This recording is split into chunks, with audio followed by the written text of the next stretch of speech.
Everyone, আসসালামু আলাইকুম। Welcome back to our new video. এই যে আপনাদের মাঝে আবার একটা ভিডিও নিয়ে আসলাম। তো আমি ভিডিও করি, আপনারা সাপোর্ট করে পাশে থাকবেন, ছোট মানুষকে একটু হেল্প করবেন, সামনে আগায় যাওয়ার জন্য একটু সহানুভূতি দেখাবেন আমাকে। এই যে দেখেন গ্রামের প্রকৃতির দৃশ্য, দেখেন কত সুন্দর। ওই পাশে মানুষ ধান লাগাচ্ছে, তো আপনারা হয়তো ক্যামেরা দেখতে পাচ্ছেন না। দেখেন ওই যে ধান লাগাচ্ছে।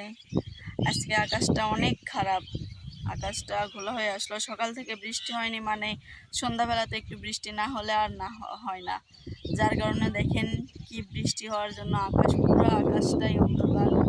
এই যে দেখেন, আর এই যে দেখেন আমাদের এখানে বাড়ির পিছন দিকে কারেন্টের থাম্বা বসানো আছে। তো দেখেন এখানে কত রকমের পাখি বসে থাকে জোড়ায় জোড়ায় জোড়ায় জোড়ায়।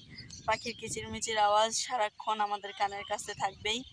তো আমরা এখানে বসবাস করি সব ধরনের জীবজন্তু নিয়ে। তো দেখেন এখানে হচ্ছে মোটর ঘর, এটা পুকুর। তো দেখেন আশপাশকার আকাশটাও অনেক সুন্দর, অনেক অনেক অনেক, তার মধ্যে ঠান্ডা ঠান্ডা হাওয়া বাতাস। তো চলেন আপনাদের সাথে আরেকটা জিনিস শেয়ার করি, সেটা হচ্ছে বিছন কিভাবে উঠাই। আপনাদের সামনে বিছন তোলা ভিডিও নিয়ে আসলাম। দেখেন এখানে ধানের বিছন কিভাবে উঠানো হচ্ছে। এখানে বিছনগুলো দেখে অনেক ভালো লাগতেছে।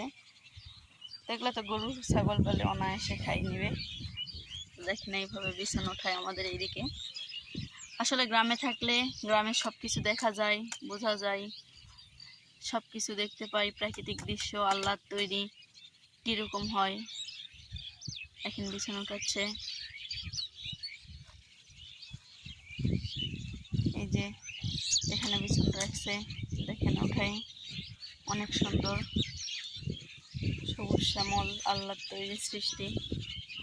তো দেখেন, আর এইটা আমাদের অ্যামাজন জঙ্গলের মতো, এখানে প্রচুর জঙ্গল। এখানে জঙ্গলময়। দেখেন এই গাছটা অনেক বড়। এখানে এত রকমের বাদুড় নামে যে পাখিগুলো বলে, সেই বাদুড়গুলো এই জায়গায় থাকে। তো সব সময় ঝোলে, আর রাত লাগলে উড়ালে ওরা তো রাতে খায় সম্ভবত। আর আমার ছাগলটা দেখেন কীরকম করে চুরি চুরি করে বিছন খাচ্ছে। তো খায় একটু পেট ভরুক, আমার চুরি এগুলা তো আমি খেদাই না, একটু খাই, একটু খাই পেটটা ভরুক। আর দেখেন বাতাসে বিছনগুলো কি সুন্দর দুল দিছে। ওটাই স্কুল। দেখেন পাখিরা কি সুন্দর হয়ে বসে আছে। তো কালকে আবার ভিডিও নিয়ে আসবো। তো কালকে নিয়ে আসবো ধান লাগাই কিভাবে সেই ভিডিও। অবশ্যই আপনারা পাশে থাকবেন এবং